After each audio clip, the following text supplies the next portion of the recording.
Give me the car keys. Give me the car keys. Give me the car keys. Don't play with me. Self-defense conjures up images of expert fighters using highly advanced techniques. Let's see if I can stop him with just one finger. Here we go, walk forward. That's amazing. But how can an average person learn the secrets of survival in a life and death confrontation? In this custom-designed laboratory, a team of top physiologists, self-defense experts, and computer technicians This is saying exactly what I'm saying. will employ a variety of advanced biomechanical sensors, The things they do for science. revolutionary high-speed video, and state-of-the-art 3D animation to explore some of the best methods of turning victims into victors. It's the incredible tale of human weapons.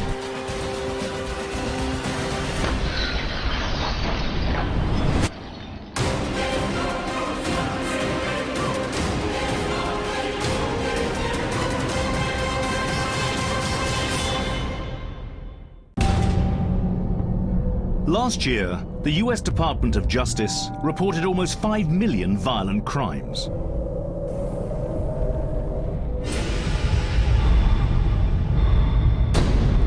Some basic principles can make the difference between life and death. So experts have come together to turn knowledge 2, 1. into power. Hand-to-hand combat specialists will show how they predict an attack before it happens. Physiologists and engineers will test the body's anatomical weaknesses, the targets experts attack in defense situations. And martial artists and self-defense instructors will turn everyday objects into weapons, showing how they can fight back with anything, even in the dark.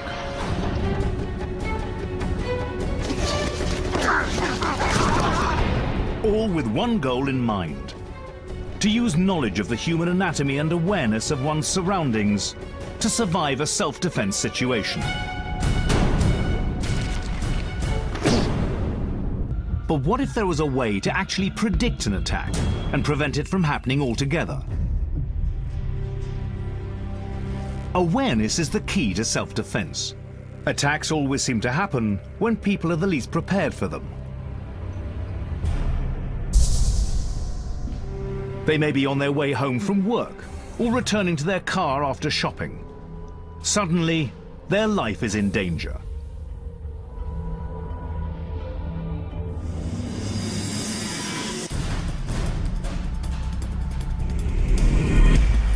Give me the car keys. Give me the car keys. Don't play with me. Okay, okay, you can take it.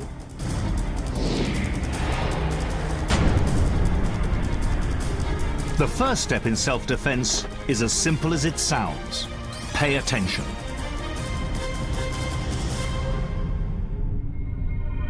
Experts call it situational awareness. Situational awareness means being more aware of your surroundings. You know where you are, you look around, and you recognize a potential danger.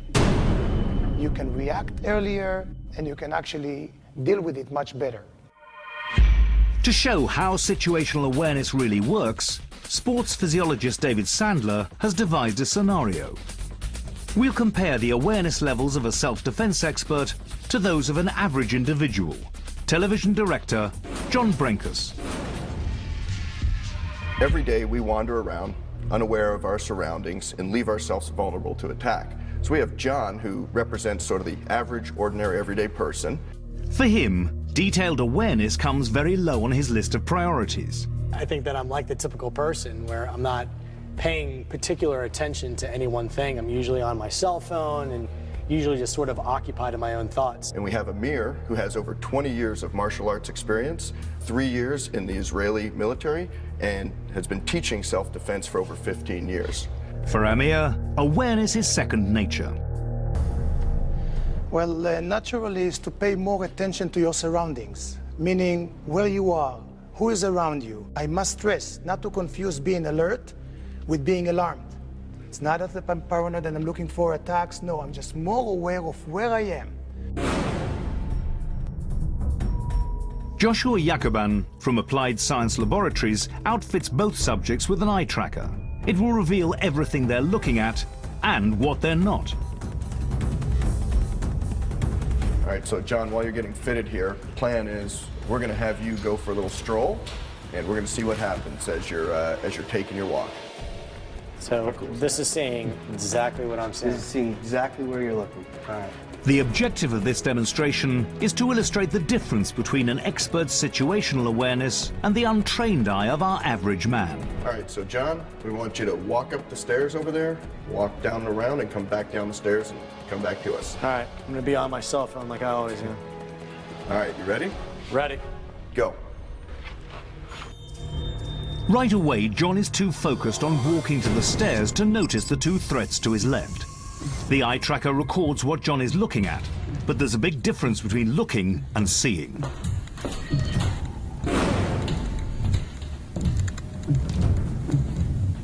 His sight lines are erratic, and although he's generally aware of his surroundings, he's not focusing on key details that could alert him of a possible threat.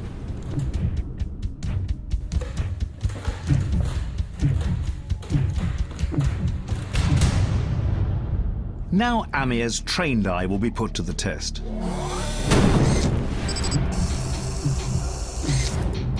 As I walk through, I may prevent a situation just by seeing few steps ahead.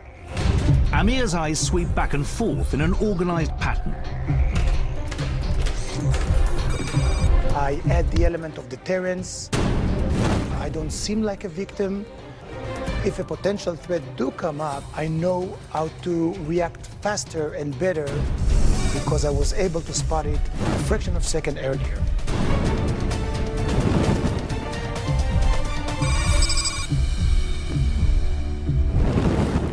The difference between what John and Amir saw is striking.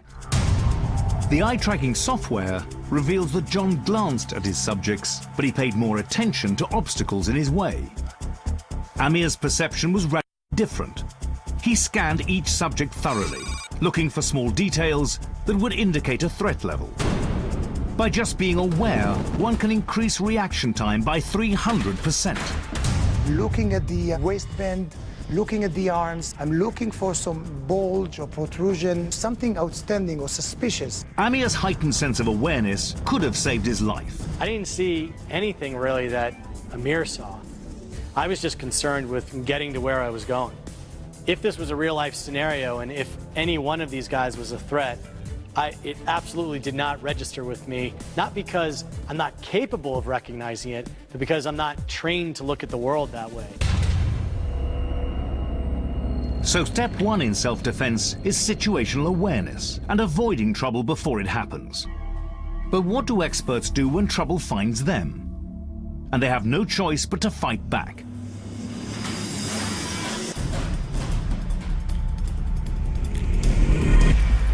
Give me the car keys. Give me the car keys. Don't play with me.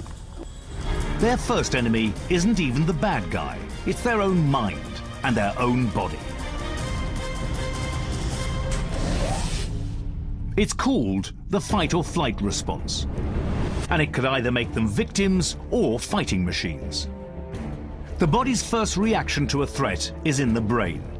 The hypothalamus region alerts glands in the body to the potential danger, which instantly flood the bloodstream with stress hormones like adrenaline. These hormones increase respiration and heart rate. Some blood vessels throughout the body constrict, limiting blood flow to less vital areas.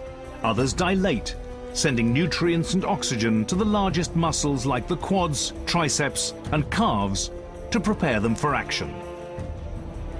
Attention to hearing decreases, pupils dilate, and vision narrows, focusing on the threat. The physiological change is a transformation of mind and body. Give me the car keys. Give me the car keys. Don't play with me. The critical question is, will he shut down or defend himself?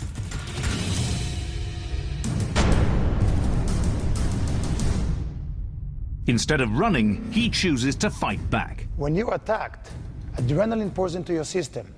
Through knowledge and experience, you learn to use it to your advantage. Data shows that harnessing this adrenaline can actually increase a person's reaction time by over 100%. And strength by more than 300%. Through training and understanding, you can move from a passive state to an aggressive state without hesitation. Stay down, stay down, stay down! So being aware of your surroundings and understanding how to use the body's natural reaction to a threat are key in self-defense. But what about an unseen attacker?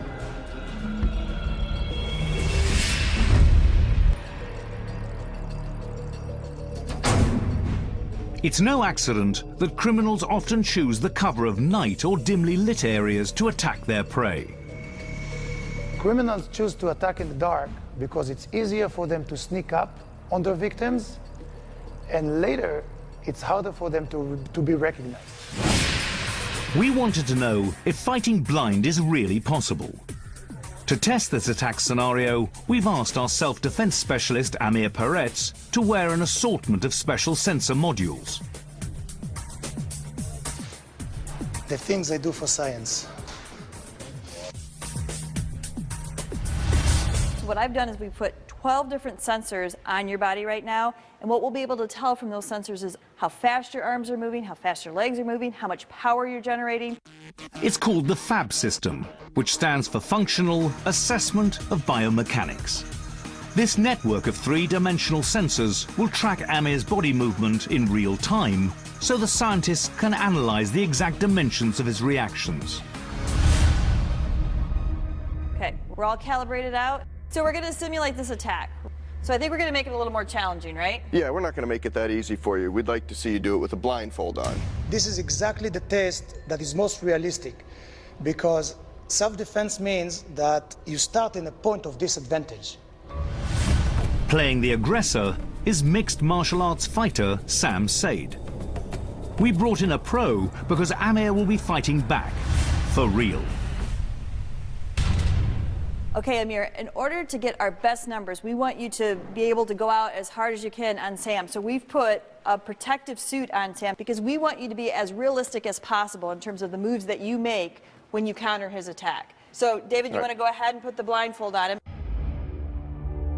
So we're taking away your primary sense here. This should be quite interesting. When you're attacked in the dark and your vision is limited, you must rely on different senses in order to protect yourself. If it's through touch, if it's through hearing and feeling where the attacker is. Amir has no idea where the attacker will be coming from or what he will do.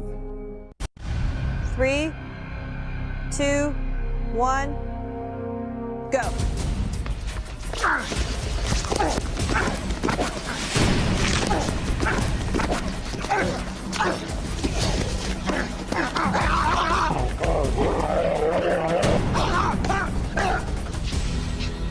The struggle happens so quickly, it's hard to see what really occurs.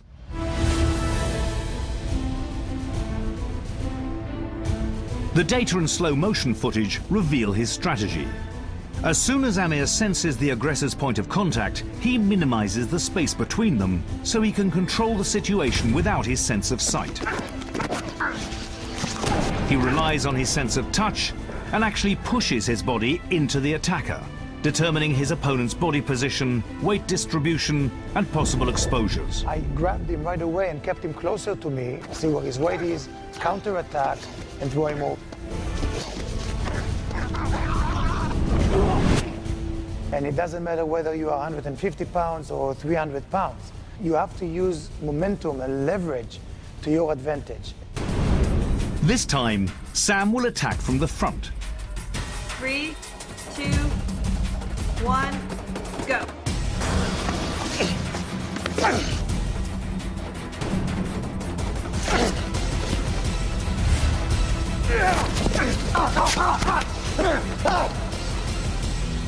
Again, the exchange is over in a matter of seconds. And once again, fighting completely blind, Amir comes out on top.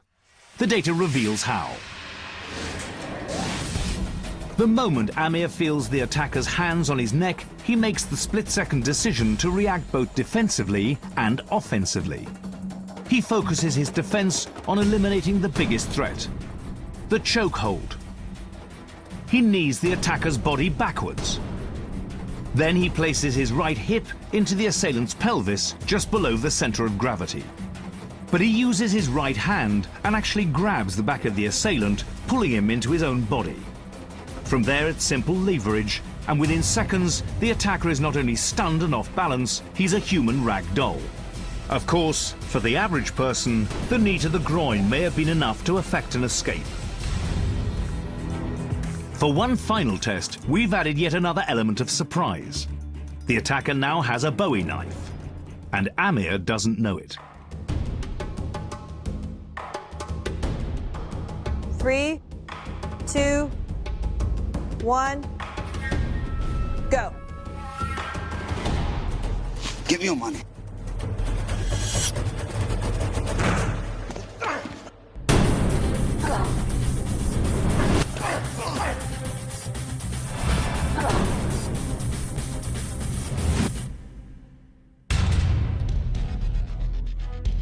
Amir's first reaction went straight to the greatest danger, the knife. From here, he can both immobilize the biggest threat and detect his attacker's body position. Amir moved his hands at 22 meters per second, around 80 kilometers per hour. Then you can trust other senses to continue and counterattack. He follows it up with rapid-fire kicks to the groin to subdue his attacker entirely. The whole exchange took less than 5 seconds. Amir's ability to gauge the relative position of his own body and the body of his enemy is called kinesthetic awareness. Kinesthetic awareness is where an athlete is really aware of all of their surroundings. Go. Amir obviously has an incredible ability to be aware of everything around him. You take away one sense, his other senses are heightened, and he's that much more powerful, and he's still able to be in balance and have great coordination and produce incredible power. The key to self-defense is being prepared both physically and mentally. Self-defense begins with the mindset of not thinking of yourself like a victim. So what we saw here is that being aware of your surroundings, being able to kind of use your other senses, knowing the anatomical weaknesses, you can pretty much fend off any attack, even if you can't see.